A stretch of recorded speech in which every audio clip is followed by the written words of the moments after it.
Yeah, sump pumps are great for your house. Basically, sump pumps keep any water underneath the slab of your house from coming up through cracks in the foundation, cracks in the flooring. So let's say you have a sump pump pit and all of a sudden you go down to the basement and you notice water coming in around where the floor meets the wall.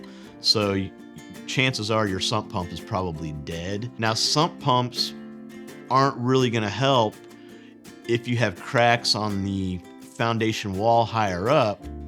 If you have water coming at that point, that's higher than the sump pump pit. So sump pumps don't help water coming in foundation walls. That's going to be a problem outside.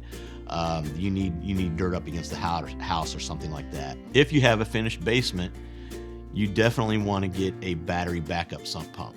So you'll have a main pump that will run on electric power, and when the power goes out during a storm, you'll have a battery backup that will take over and protect your finished basement. So even if you don't have a finished basement, my basement's not finished, I still have a sump pump. If the power goes out, the floor drains close by, and the concrete floor gets a little wet. Yeah, so if a sump pump goes bad, typically we do not repair a sump pump because you take on a lot of liability if you're replacing a switch or a gasket. So there's no repair for a sump pump. Once a sump pump goes out, it needs to be replaced.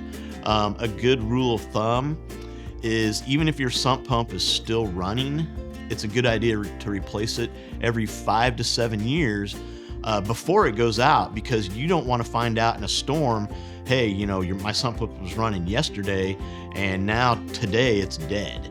If your sump pump's 5 to 7 years old, go ahead and get it replaced now, so you don't find out in the middle of a storm that it's gone bad on you.